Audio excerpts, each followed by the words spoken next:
Como jogar xadrez? Um guia completo para iniciantes.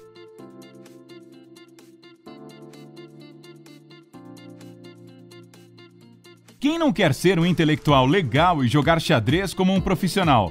Pense nisso. Este jogo definitivamente se destaca de todos os outros e tem muitos admiradores em todo o mundo. Você quer participar e aprender as regras básicas e até alguns truques e técnicas vencedoras? Então fique à vontade e assista. Estamos prestes a revelar todos os segredos. Mas antes de entrarmos em detalhes, inscreva-se e ative as notificações. Agora você não vai perder nada. Ok, vamos começar com uma introdução básica ao xadrez para facilitar a compreensão do restante ou simplesmente refrescar sua memória. Um tabuleiro de xadrez consiste em 64 espaços quadrados. Temos as colunas indo de cima para baixo, em sua direção e do seu oponente, e marcadas de A para H. E depois, as fileiras horizontais, de 1 a 8.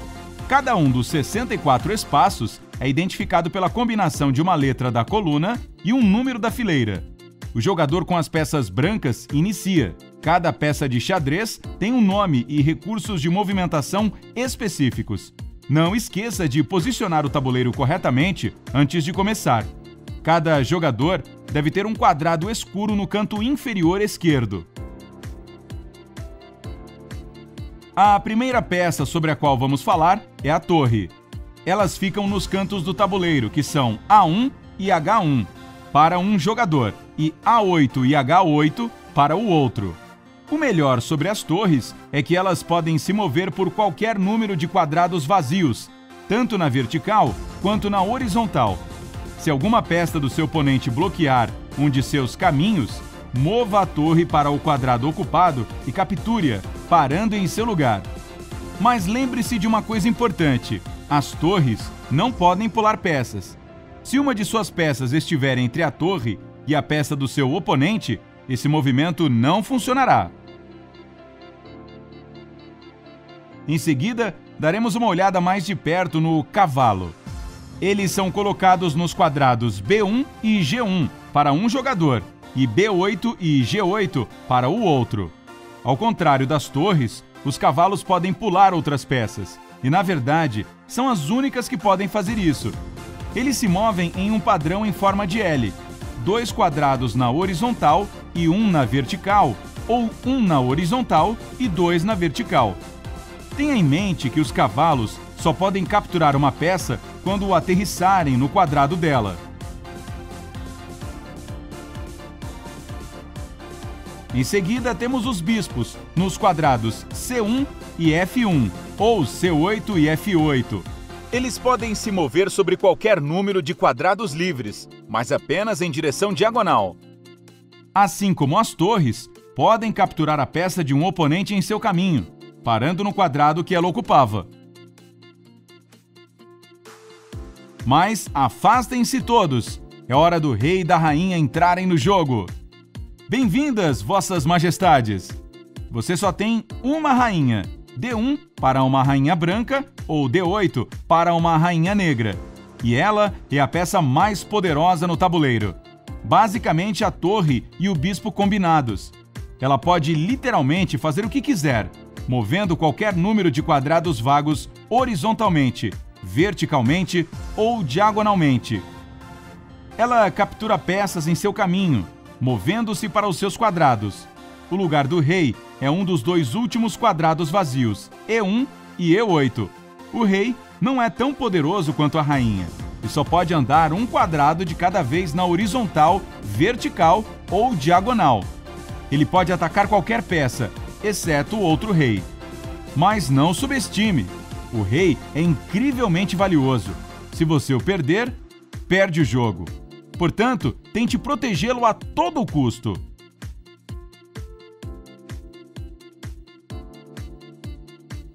Finalmente, temos uma fileira inteira de peões para proteger suas outras peças.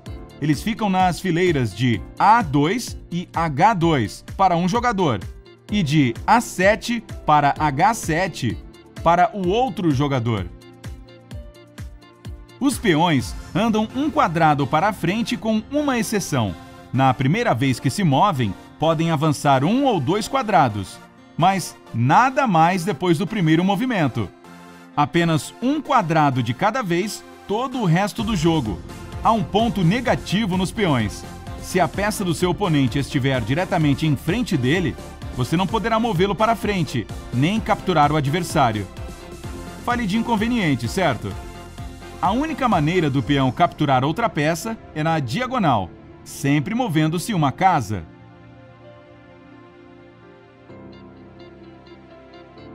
E agora, já temos todas as peças de xadrez? Ok, para ganhar e se tornar um verdadeiro campeão de xadrez, sua tarefa é dar um checkmate no rei do seu oponente. Pode parecer moleza, mas é muito mais complicado do que imagina. Checkmate basicamente significa colocar o rei em uma posição em que ele será capturado por não poder se mover ou não estar protegido por qualquer outra peça. Quanto mais peças do seu oponente você capturar, mais fácil será para o checkmate. Apenas não focalize toda a sua energia nisso. Seu próprio rei deve estar protegido o tempo todo, para que seu adversário não possa alcançá-lo. Antes de dar checkmate, você pode apenas fazer um ataque. Isso significa que precisa ter uma de suas peças podendo alcançar o rei do seu rival. Nesta situação, você deve dizer cheque em voz alta para deixar seu rival evitar o checkmate, movendo o rei para qualquer quadrado livre ou bloqueá-lo com alguma outra peça, ou ainda capturar a sua peça que colocou o rei dele em xeque. O mesmo se aplica a você também. Se o seu rei está em perigo de um cheque, você tem as mesmas 3 opções para escapar. Para evitar um ataque como esse, pense cuidadosamente antes de fazer qualquer movimento que possa expor seu rei. Apenas uma regra se aplica aqui. Não mova o seu rei para um quadrado que a peça do seu oponente possa se mover em seu próximo movimento. Mas chega de teoria, vamos falar de estratégias. Mesmo que o jogo termine com checkmate, cada uma das peças tem seu próprio valor relativo de força ofensiva. Para peões, é 1 ponto. O valor de um cavaleiro é de 3 pontos, 3,5 pontos para um bispo, 5 para uma torre e 9 para uma rainha. Isso é realmente útil ao comparar o valor total de pontos de cada jogador para ver quem está em desvantagem durante o jogo. O mais importante é conhecer os pontos fortes de qualquer peça. Os peões, por exemplo, são mais fortes quando estão juntos, em corrente, para proteger uns aos outros. Tente mantê-los assim, a menos que você veja uma incrível oportunidade de fazer um grande movimento estratégico. Cavalos são fracos e inúteis se você os mantiver perto da borda do tabuleiro. Eles podem controlar até 8 quadrados, mas quando você os coloca perto da borda, esse número é cortado ao meio. Use as habilidades deles a seu favor, em vez de limitá-las.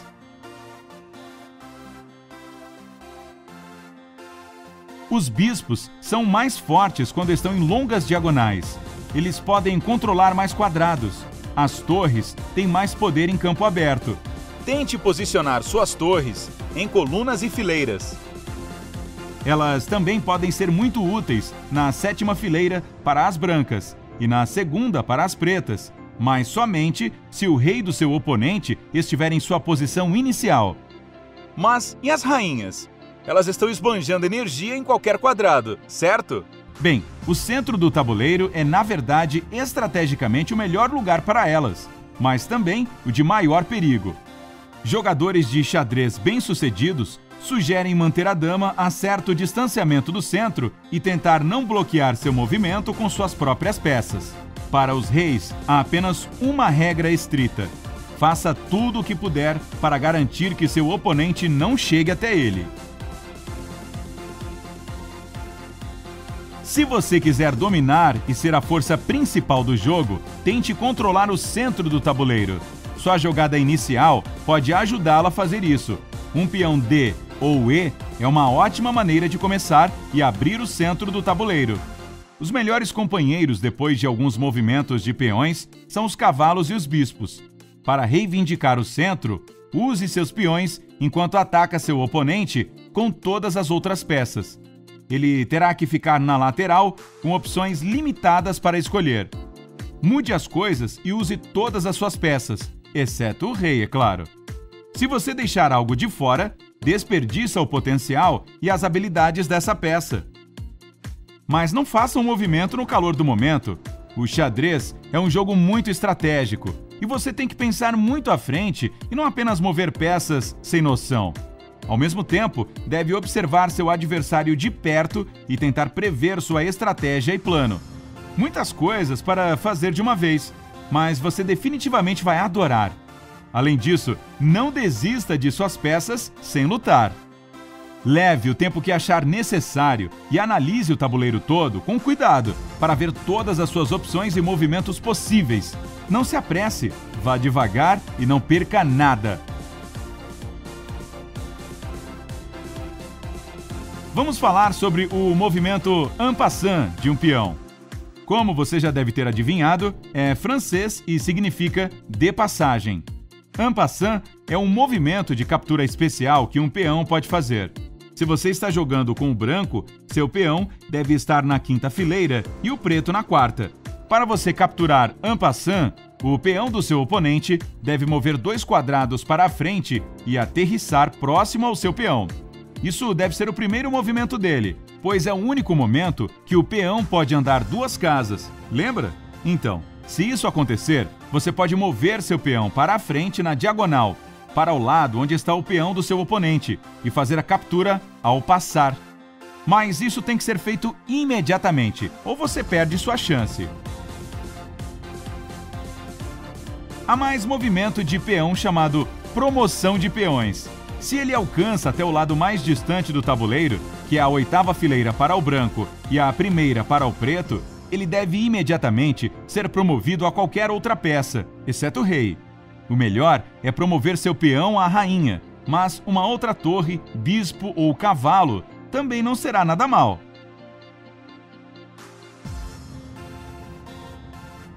Finalmente, há um movimento muito útil, roque, para proteger o rei. É usado para tirá-lo do meio, onde está mais exposto ao perigo.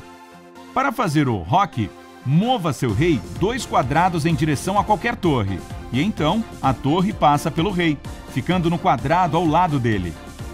Lembre-se de que não pode haver peças entre a torre e o rei. Além disso, o rei não deve estar em xeque, e tanto ele quanto a torre têm que ser peças que ainda não fizeram um único movimento no jogo. Se todas essas regras se aplicarem, você pode, com confiança, fazer o movimento roque. Então, você decidiu aprender a jogar xadrez? O que mais te atrai neste jogo? Conte-nos seus pensamentos nos comentários abaixo. Não se esqueça de nos dar um like e inscreva-se para ficar no lado incrível da vida. Tchau!